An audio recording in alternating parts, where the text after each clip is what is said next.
The first question is, why did you choose to become a journalism major? So, that's actually a really good question. Um, when I was in high school, I went to Buffalo High School Mhm. in Putnam County, West Virginia. It's the smallest high school in Putnam County out of the four. Um, I was always into photography and the social media aspect of everything. I did morning announcements, for the school, and those were broadcasted all to all the students, and we actually had a pretty nice setup. Um and so I was super interested in all of those things, but when I was going into college I just wasn't sure what I wanted to do. My youngest brother is autistic, so I thought that I wanted to do occupational therapy, and I chose West Virginia University because they have a pre-occupational therapy program. When I got up there, I realized that I am very bad at math and that math was just not something I was good at. So I ended up changing my major from pre-occupational therapy at right before the end of my first semester to sports media up at WVU. And that is two different majors. So there's sports and adventure media, and you can take either the sports side or you can either take the adventure side. So sports is obviously very clear cut on what it is. Adventure is more the outdoor. So outdoor video, outdoor, activities, things like that.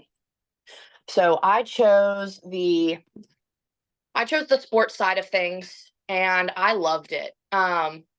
Sports media is a massive amount of different things. I learned how to take video, cut video, put video together, social media. I learned more about photography, even though I've been doing that since about 2016. And really, I just learned more about myself and, what I'm comfortable with, what I'm not comfortable with, branching out, even if it isn't something I'm comfortable with. And so that was really a big reason as to why I got into journalism Mhm. and kind of why I stuck with it. The people that I got to be around and just the opportunities that I was able to get. What do you think was your strongest skill when you were applying for jobs? I would definitely say my ability to talk. I have ADHD, so that's, very common for somebody to talk, but I've always been told that when I'm in a situation like an interview or, a job, a prospect job, I'm meeting with them, I've always been told that I'm very eloquent. Despite when I talk to my friends, I do have a very distinct accent, having been born in North Carolina. So that I would say has always helped me in interviews. My ability to talk helped me get a scholarship to go to WVU. My my ability to talk helped me get my internship with the football team.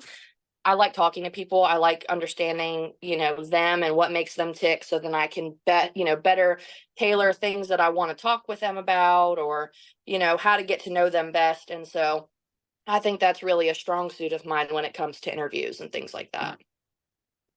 How was the work environment when you were working as an ad specialist? Like, was it stressful or It flexible, was fast paced? it it was definitely stressful, and it was not flexible. It was very stressful because a lot of the folks that I worked with had been there for so long, and they had their own, clients already set. One of my colleagues there, he was making lots of money at the drop of a hat because he had a lot of the car dealerships in the area. So it's very easy for them to spend tens of thousands of dollars and not even blink an eye. I had an area that had more mom and pop shops, so I struggled heavily to get them to actually, purchase advertisement, because like I said, right now is a really hard time for people who own small businesses, or really just the regular American in general, to afford. So nobody can afford to go out to eat. So these small businesses can't afford to, put out advertisement. And so it's just this kind of round robin cycle that just keeps on going. And so that was really difficult. to kind of, call up some of these businesses every week or every other day and say, "Hey, you want to run an advertisement?" Because they're like, "No, I have no money." And it's like, I understand. But then you have your boss on your back about getting stuff done and getting deals made and all this stuff. And I enjoyed it, but I did not enjoy the almost breathing down my neck trying to get me to sell, sell, sell, because just bombarding people does not work, especially right now. So that was really stressful. It was really stressful, all of the different rotating pieces that I had to keep up with. Do you have any advice for anyone going into that field? The advice that I would have is dress dress well, dress professionally. That was a lesson I learned, in sports. It's a whole different you can wear, you can wear leggings, you can wear Jordans, you can wear Nike Dunks, they don't care. That's actually considered really nice, footwear and dress for them. Um, game days you can wear Nike Dunks and you can wear a dress and you look like, you're going to the Kentucky Derby. Like, but when it comes to a professional setting like that in an office space, you want to make sure that, you look presentable, because you never know when you're going to have to go out and meet a client. You know, Whenever they have a question, if you can meet them in person, meeting them in person is always best. There are always clients that you will grow in a relationship with that you can do things by text or by email. But when they're a client that you're trying to secure, it's Mm. always best to be on the ready, look well, look nice, and go out and meet them. Because people forget to check their phones. People don't check their emails at all. I can't tell you how many times I've reached out to people, politicians, businesses, realtors. They don't look at their phone unless it's somebody who wants to buy something from them or donate money or do anything like that. So catching them in person is always the best way. So that entails, needing to look really well put together. um, Outside of that, I would say, you know, don't go into the workplace and be naive. I would say, guard your clients so that it sounds bad, but it really is in corporate businesses like that. It's an eat or be eaten. So you have to kind of guard yourself, don't always jump quick to share your personal stuff. Don't always jump so quick to tell them what's going on in your personal life. Don't tell them too much, unless you really form like a genuine, relationship and friendship with them. It gets very sticky very quickly. And,